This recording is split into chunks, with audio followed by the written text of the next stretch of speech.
ভয়ঙ্কর দুর্ঘটনা ভাদুতলা সংলগ্ন বুড়িশোল এলাকায় একটি বাসের সঙ্গে প্রাইভেট গাড়ির মুখোমুখি সংঘর্ষে গাড়িতেই পুড়ে গেল এক মহিলা ও এক পুরুষ।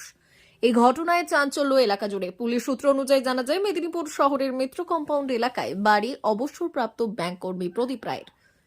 প্রদীপ রায়ের স্ত্রী স্বপ্না রায় শালবনির পিড়াকাটার একটি ব্যাংকে চাকরি করতেন। প্রতিদিনই স্ত্রীকে আনতে যেত তার বাড়ি থেকে প্রদীপবাবু অথবা গাড়ির ড্রাইভার। এই দিনও স্ত্রীকে নিয়ে বাড়ি ফিরছিলেন প্রদীপবাবু, কিন্তু পথের মধ্যেই এই ভয়ঙ্কর দুর্ঘটনা ঘটে যায়। সেই সময় অপরদিকে মেদিনীপুর থেকে পিড়াকাটার উদ্দেশ্যে রওনা দেওয়া একটি বাসের সঙ্গে শালবনী থানার ভাদুতলার বুড়িশোল জঙ্গলের কাছে মুখোমুখি সংঘর্ষ বাধে। সেই সংঘর্ষে চার চাকাটিকে টেনে হিচড়ে নিয়ে যায় বাসটি, এবং এই টেনে হিচড়ে নিয়ে যাওয়ার সময় সেই সংঘর্ষে আগুন লেগে যায় প্রাইভেট কারে। এই ঘটনায় দ্রুত আগুন ছড়িয়ে পড়ে এবং গাড়ি থেকে না বের হতে পেরে ওই গাড়িতেই পুড়ে যায় এই দম্পতি।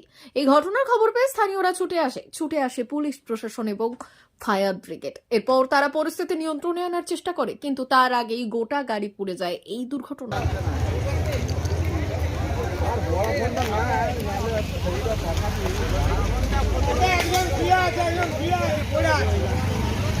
D news, বুড়িশোল।